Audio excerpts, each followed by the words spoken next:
Hey there everybody, let's do a little comparison of the Proline Bronco body with the stock Bronco body that comes with the Traxxas TRX4. So as you can see, the Proline Bronco body does fit, however there's various things that you have to do in order to get it to fit. All these parts have to come off. Now yes, you can shave things down and get it to fit, but if you're like me, you don't really like to do that. So let me give you a quick walkthrough of why these parts have to come off and some of the advantages and disadvantages of going to this Proline body. Well, first of all, when you buy the TRX4 Bronco, you get this beautiful Bronco body, and if you've price checked, you'll know that replacing this body could cost anywhere from $90 to $150 depending on how you get it set up. So this body is going to be my shelf queen body.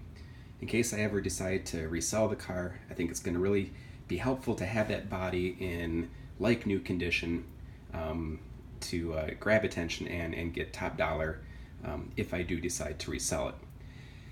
So this Bronco body from Proline is going to be my backyard beater basher body, and when I purchased it, it was my intention to just do a direct replacement, pull off the stock body, plop this one on, and everything would be good. But when I opened the package, I discovered a couple things, and the first thing being that the Proline body is a little bit smaller in every dimension.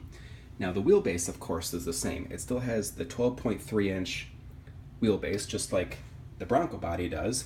That's about 313 millimeters, I believe. But the difference has to come with the total length of the body. So check this out.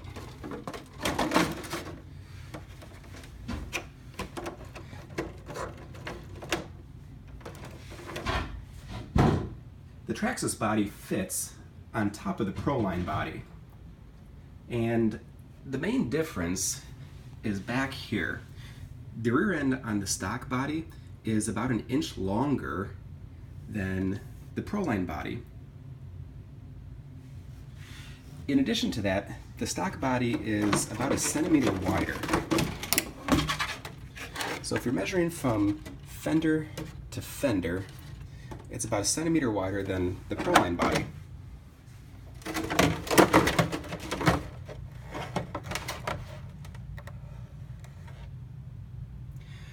And because of that slight difference, and because of the shorter overall length, the Proline body will not fit with the existing inner fender wells, unless you start trimming things up like I said earlier, which I don't want to do. Now, the advantage of having the shorter Proline body is that your approach and departure angle is a lot steeper. Let's take a look at that.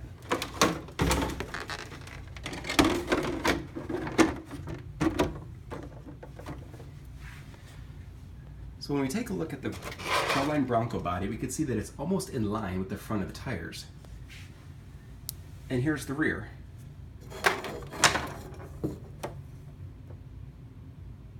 The stock body extends a little bit further.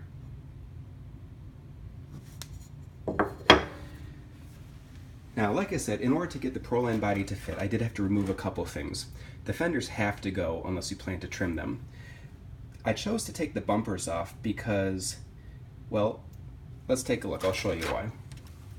Because the Proline body is a little bit narrower, keeping these bumpers on looks a little awkward. Now, I did set the body height so I could access the front bumper mount, but when I slide it in there, see how it extends about a centimeter past the body? It just looks a little goofy in my opinion, but hey, you know, if you like that look, if you want a little extra protection, then you could certainly get it. You could certainly get it on. Now the rear end is not so easy, and that is because when you put the Proline body on, the chassis comes all the way to the edge of the body. So there really isn't room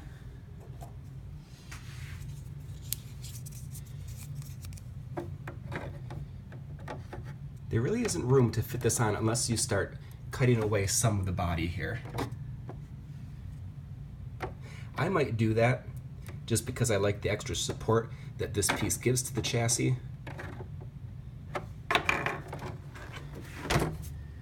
But if I did that, I'd have to cut this whole chunk out here, and then this piece would slide in its place. I think it'd look pretty good. I think it's, you know, the thicknesses and the dimensions are about the same as the bumper, so I could get it to blend in and look like a natural fitting piece, I think.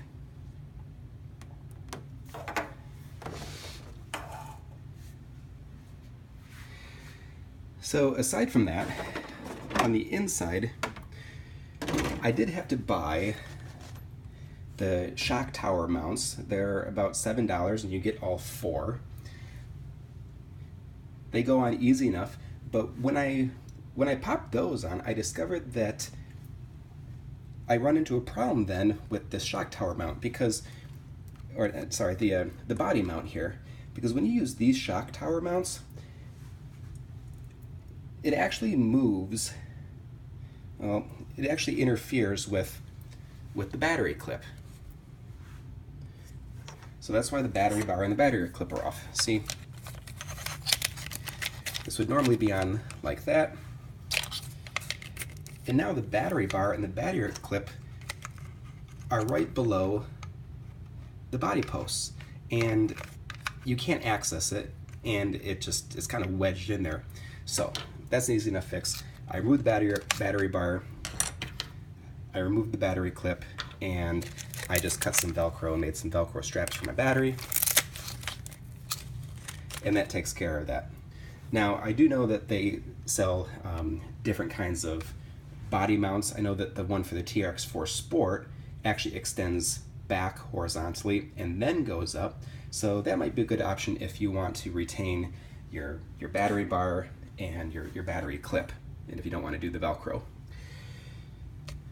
All right, one final thing. When I cut this Proline body out, I purposely left about an extra centimeter of plastic below the indicated cut line. I did that because if you don't, then I feel it reveals a little bit too much. There's a little bit too much of a gap under there. So I leave a little bit, an extra centimeter there, and just paint it up like the rest of the body. And then everything comes down the right distance and looks good.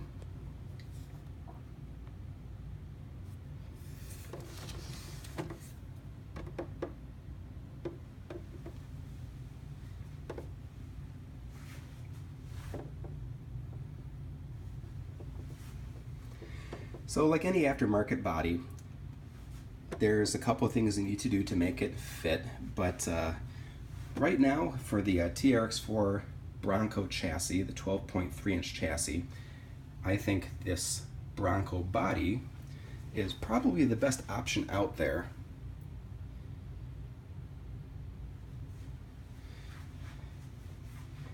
Alright, well, if you found this video helpful, I hope you like and subscribe, and we'll be bringing you a new video shortly.